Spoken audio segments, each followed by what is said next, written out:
Good morning from the KTN News Center here in Nairobi. Breaking news this past week with Kenya confirming her first case of the COVID-19. A patient, a 27-year-old woman who traveled from the United States to Kenya through London. The Kenyan government has moved to isolate her at the Kenyatta National Hospital, with 23 others who may have been in contact with her being quarantined at the hospital.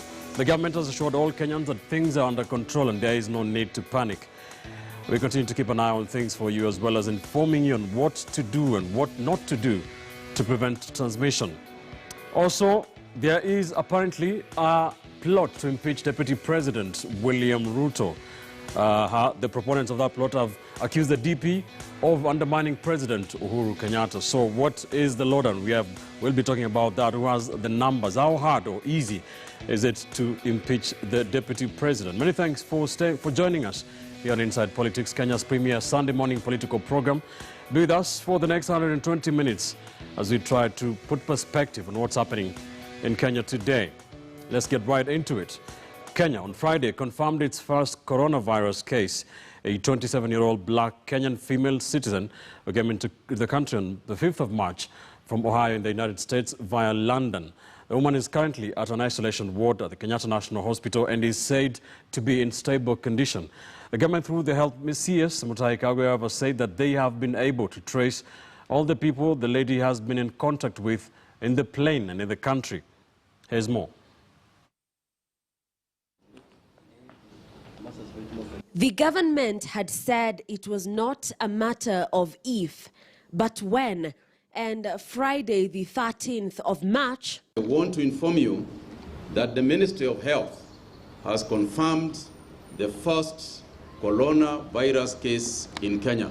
A 27-year-old black Kenyan female citizen who traveled from Ohio through to Chicago and London and landed in the country on the 5th of March.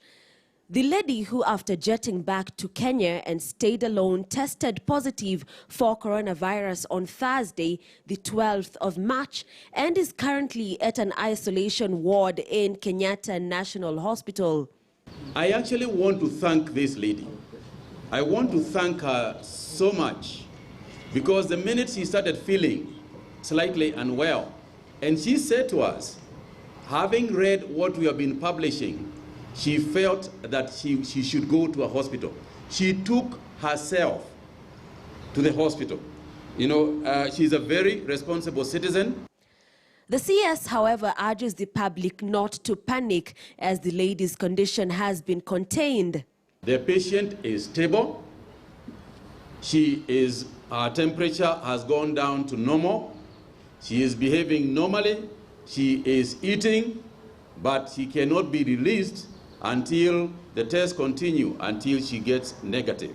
With the country confirming its first coronavirus case, the government, through Health CS Mutahi Kagwe, has said that it has been able to trace all the individuals this 27-year-old woman interacted with. She has given us the names of each and every person she has been in contact with throughout that period. We have even traced the passengers who she was sitting next to. And trace here refers to a person sitting 2 rows behind you and 2 rows ahead of you. So those people, we know who they are. The National Emergency Response Committee, formed after an executive order by President Uhuru Kenyatta, will be issuing daily updates on the status of coronavirus in the country. This came even as President Uhuru Kenyatta, after chairing an emergency National Security Council, issued an executive order which, among other things, ordered the recruitment of additional medical personnel on contract basis to support in precautionary management measures. Grace Kuria, KTN News. So that was on Friday. A lot has been happening ever since, of course, on a global scale. There are so many developments to the COVID-19 across the world. But here in Kenya, of course, everybody talking about Kenya's first case, the government moving in very swiftly to assure everyone that all is under control in terms of keeping her in a self-contained room at the Kenyatta National Hospital until she gets well. That is, she tests positive of the coronavirus. The 23 people who she may have been in contact with quarantined at the Magathi Hospital. We are continuing to keep an eye on that for you, of course, and continue to inform Kenyans on what to do in the case of the coronavirus. Of course, all the information that we have so far. My panel is already in studio with me. We are going to talk about some of those things, Kenya's preparedness, how the government has dealt with what's happening, and of course, what you can do to prevent transmission or an outbreak. With me, Dismas Mukwa, political risk analyst. With me, governance expert Hesbon Owila, communication strategist Mark Bichachi, and lawyer and political strategist Kipchumba Karori. Good morning, gentlemen. Good morning. Thanks for joining me. Dismas, what are your initial reactions to this? We had been told it was just a matter of when, not if, and we have our first case. What are you saying to this? Well, when you look at the Kenyan situation and you compare it with other countries, you come to one conclusion, that we've been seated and we are becoming reactive. When there was the first incidence of coronavirus in China, one would have expected the Kenyan authorities to be very proactive. And there was a valid expectation that you would have maybe the National Assembly or Senate coming up with the requisite emergency laws to handle coronavirus, so that everything is done in a structured manner. That one did not happen. When you look at the briefings you see from maybe the US or Singapore or these other countries, you see a nation that is very solid. Their preparations, they've been very proactive, and they give confidence to morale in that part of the world that the government is in charge. But in Kenya, when you see Mutahi Kagwe making his daily briefings, you see somebody who is being proactive. Like at some stage, you were told that there was an hospital set aside with about 25 beds. So you're wondering, I mean, do we have capacity actually to quarantine? You also recall a few people landed from China about 2 weeks ago, and you were told that they are being tracked, they're going to be traced. It's now 2 weeks, nobody knows their whereabouts. So it seems to me that there's been a lot of gaps and vacuums. Yeah. All right. Hesbon, what are your thoughts? Well, I think I tend to agree with Dismas that we've seen a lot of preparedness by the government, and I think in a situation like this where you're moving from the prodromes, I mean, the instances of a crisis likely to occur, to a situation where the crisis in itself happens, then we are talking about response now, not preparedness. And you may want to ask yourself, to what extent are we prepared as a nation to respond to some of these things? I think at a scale that is what we are seeing today, you would say that the government has done enough that can manage that. But you may want to ask yourself, what are the key things that we need to focus on now? What is the government or what is the state doing as far as the highly and densely populated places are concerned, and what would happen if there is person-to-person infection? And I think those are the gray areas that we need to understand. If that thing gets to a population that is densely populated in a small place, and then there is people-to-people infection, what then would happen? And would the capacity that the government has prepared be adequate enough? And then another thing which Dismas has raised is, are we able to trace people who come into the country or people who have probably been in contact with the virus? For the simple reason that studies have shown in just the last 2 weeks that the virus at some point seems very asymptomatic. And even guys who don't show symptoms of the virus can infect others. And I think that's a major danger that we need to attend to. And even in the briefings that you're getting from Honorable Mutahi Kagwe and his team, I think he needs to allay such fears. All right. Yeah. So this coronavirus is a novel virus, meaning it's a brand new strain of the coronavirus. Every time there is a new virus, there is fear that it's going to be a pandemic like happened in 1918, the H1N1. Every time that happens, there's panic. How do you see, how has this panned out for you, Mark? For me, I always adopt a very pragmatic approach to these things. And I'm glad that you're talking about the 1918 pandemic. And that's important because the mortality rate then was much higher than what we are seeing now. In fact, if you look at SARS, for example, because SARS is also a coronavirus, if you look at SARS up to date, some people say has infected up to 1 billion people. But the symptoms are so mild, or sometimes it doesn't even show up. So people have caught SARS spread it to other people, and it has not affected the world population as much. So when it comes to this this COVID-19, there's two sides to the story. Side number one is just how dangerous it is, not in terms of a disease that you catch, but in terms of how it can spread quickly. What I mean is this: the thing has a 14-day period for which to get to maturity, but from day one you are infected and there are no symptoms. So you can imagine this lady who came, for example, there's no test you could have done then because she would have tested negative. Right. There's no temperature to check, and therefore for 14 days she was spreading the virus. That's really where the problem is. But on the other side, there's good news. There's good news in this regard. Number one, if you look at how people are responding to it in the United States and in the UK, they're doing a lot of self-quarantine. Okay, and that is reprieve because then we do not need the large-scale hospitals that they built in China. Number two, a lot of the people who've been affected by this disease are actually healing by themselves without specialized medication, because indeed there is no medication for it. So the good news is there's a high chance of people not dying from it, but the bad news is its spread is quite large and can be very extensive very quickly. But even worse, it is the psychological panic that it's causing in the population. Now that is the bigger problem, because that then begins to affect the economy. It begins to affect how governments are responding, because then governments, I'll give you an example. If the Kenyan government feels like we don't need a shutdown, let's do things as per normal, Kenyans will complain so much. So the options that governments have are very slim. And if we confirm another 20 cases by Monday, Nairobians will start insisting, let's not go to work. You see, so that's the catch-22. And what is your view on that? Because a place like in the UK, they are it's much more, it's spreading much more, faster, and there are more cases, more people have died out of it. But the government has said we cannot shut down because that could be more dangerous, in fact, in terms of when the disease comes back again. In fact, it is. And I want us to consider the situation of Nairobi.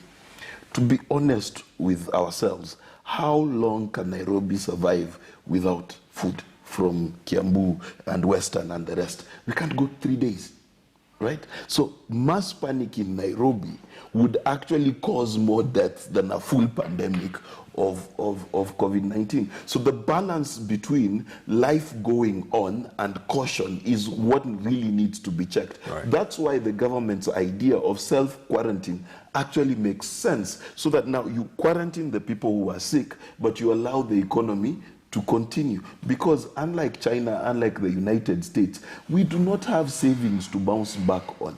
You understand? Kenya is a going concern. If we do not collect from KRA today, guess what? When our bills fall due at the end of the month, we don't have some secret stash somewhere that we're going to get money from. All right. We'll get back to that. Kipchumba, talking about what Hezbollah was talking about in terms of, Dismas, the plane from China, and of course there's a lot of debate concerning flights internationally. Now, in 1918, when there was that H1N1 pandemic, it was spread mostly by soldiers coming back from the First World War. Right now, the world is a global village, thousands of daily flights from Asia to Africa to Europe and the West. How important is it to manage that? Now, how possible is it for the world to manage that? Italy is on lockdown. Several countries in Europe are on lockdown. Africa has been a bit lucky. How do we manage this from that point of view? Well, from where I sit, the first management that we need to do is not about coronavirus. It's managing propaganda, fake news, and the hysteria caused by the information around the disease. First of all, the spread of all manner of information about corona is where we need to begin. And I would like to congratulate Mutahi Kagwe being a new minister and the steps he has taken so far. We have not seen the much bravado and all this, but he has gone out to assure Kenyans. And I think it's a good move going forward. But managing, the first thing we need to do in managing is all the points of entry to this country. We must be sure that anybody coming to Kenya is, or at least we on the bare minimum, does not bring new corona here.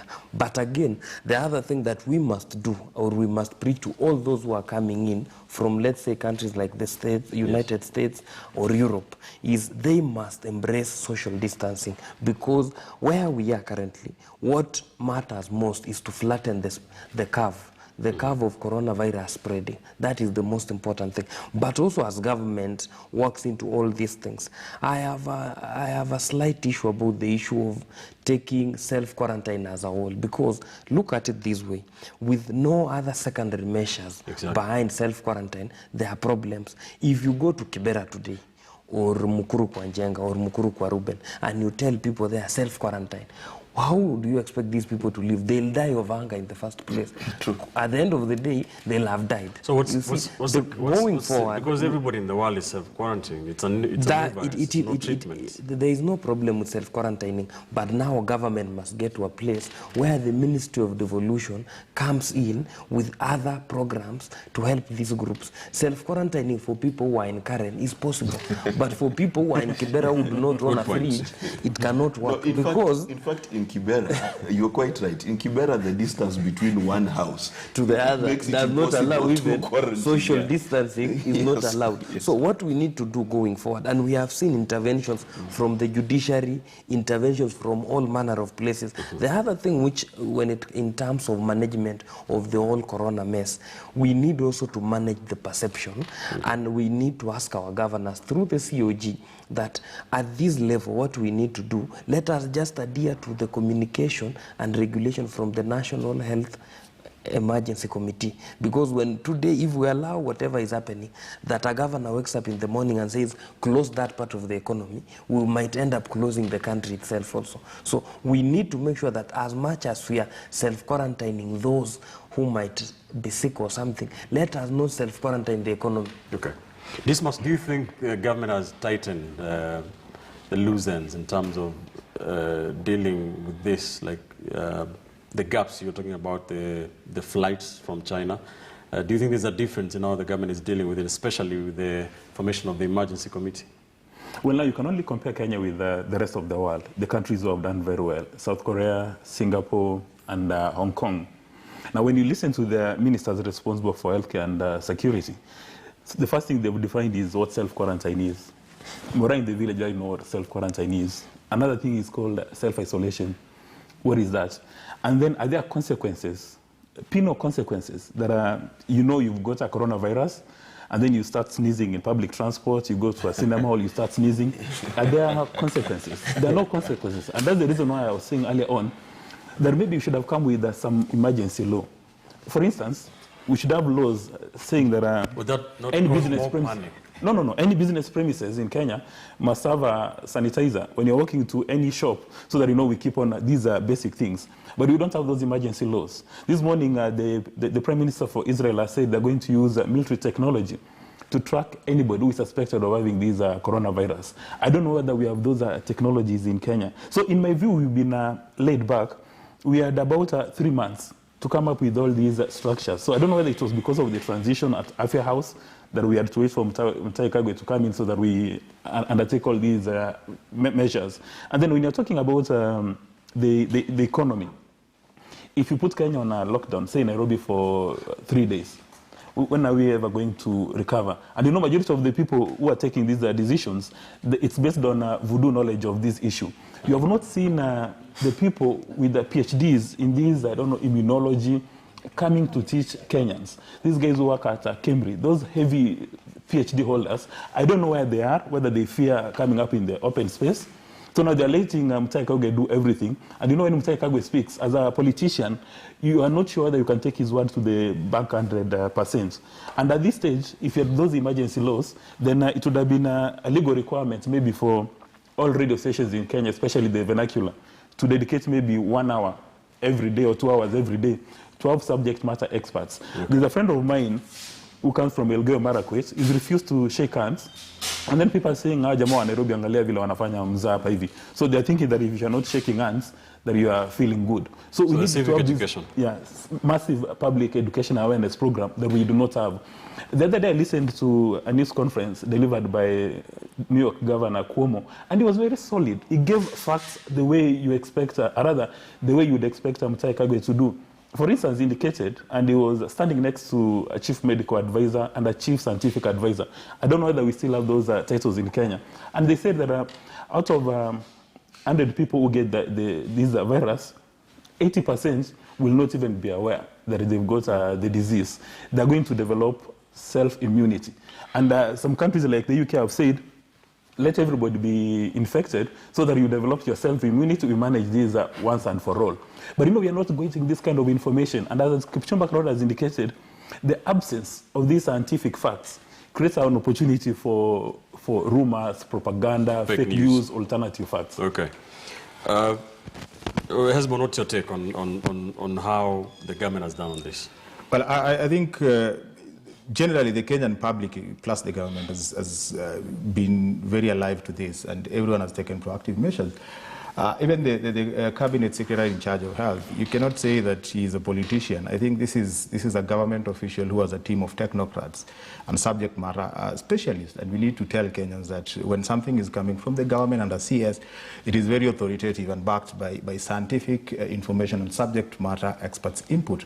And then secondly, I think there is also the notion that we've not had enough, experience and subject matter specialists speak to this. But I think KTN has done quite well. I think I've followed a number of people from KEMRI, from different, research institutions, even from the universities, talk about this, and they've given people information.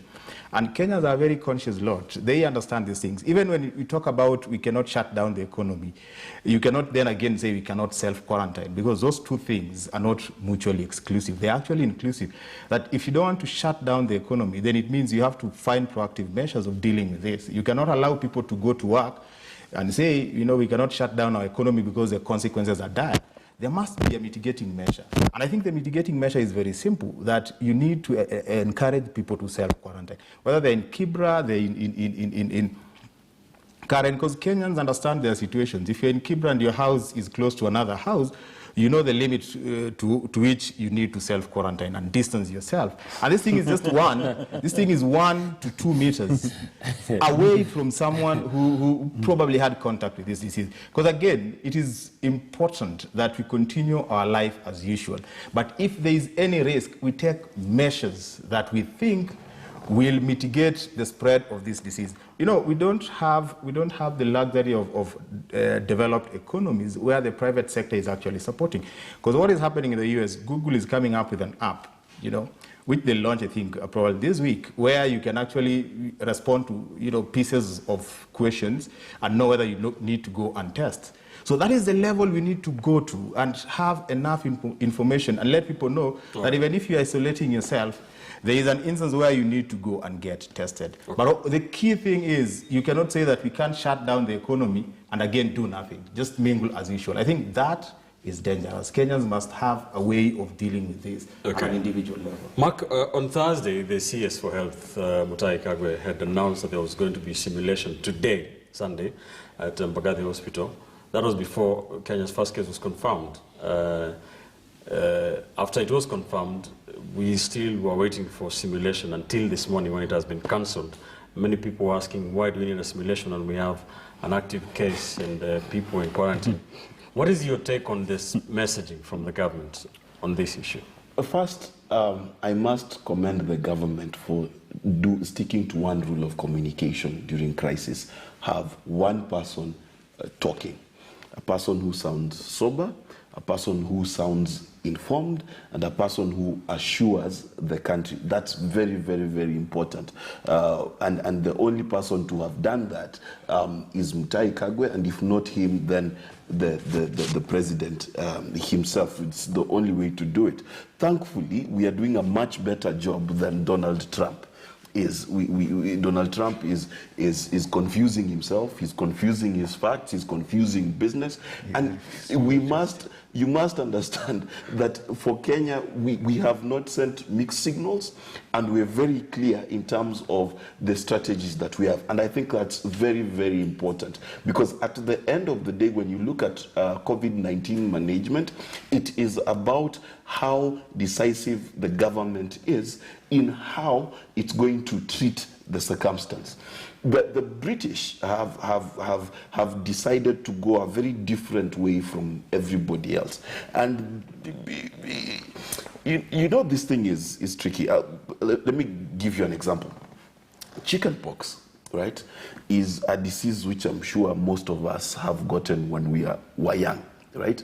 And doctors generally prefer for you to catch it when you're young, because at our age now, if you catch chickenpox, it is dangerous. Now, the question we must ask ourselves is then, should we allow, because we know children between 0 and 12 are generally not at risk with this virus. They fight it off very fast, okay? Now, we know that the people we need to be very careful about are the elderly and those with compromised immune systems. And by compromised, we don't mean those who have HIV, we mean those who have AIDS. There's a difference. So the question has to be, and this is to answer your question, is what is Kenya's strategy? Because we do not have the bounce back that the larger economies have. We cannot afford to shut down for 14 days. We can't afford it. So the question is, do we take the route strategically, the chickenpox route, and say, you know what, we're going to take care of the elderly and let's see how it goes? Or do we take the route of trying to completely keep it away? Now, I have been cautious on the idea of let's ban all the flights from China, all the flights from Italy. We did that. Guess where it came from? The United States. You understand? We don't know where it's going to come from. So do we brace for impact? Is that our strategy? Because the truth of the matter is this. This is my opinion. In every country where SARS has been, the issue has been the government strategy. It's not about the people. The government strategy in managing that issue is what is going to guide us. Okay, let's take a quick commercial break in Inside Politics. We're trying to give you as much information as possible. When we come back, we'll take a look at a reaction to what has been happening. The government has banned all public gatherings, school, inter-school gatherings as well. Just yesterday, the governor of the county of Mombasa, Hassan Ali Joho, banned a number of things, including shutting down all nightclubs. Does that help? That is what we'll come back to talk about when we come back, and also the do's and don'ts, preventive measures, what you can do in terms of keeping your personal hygiene. Don't go too far. This is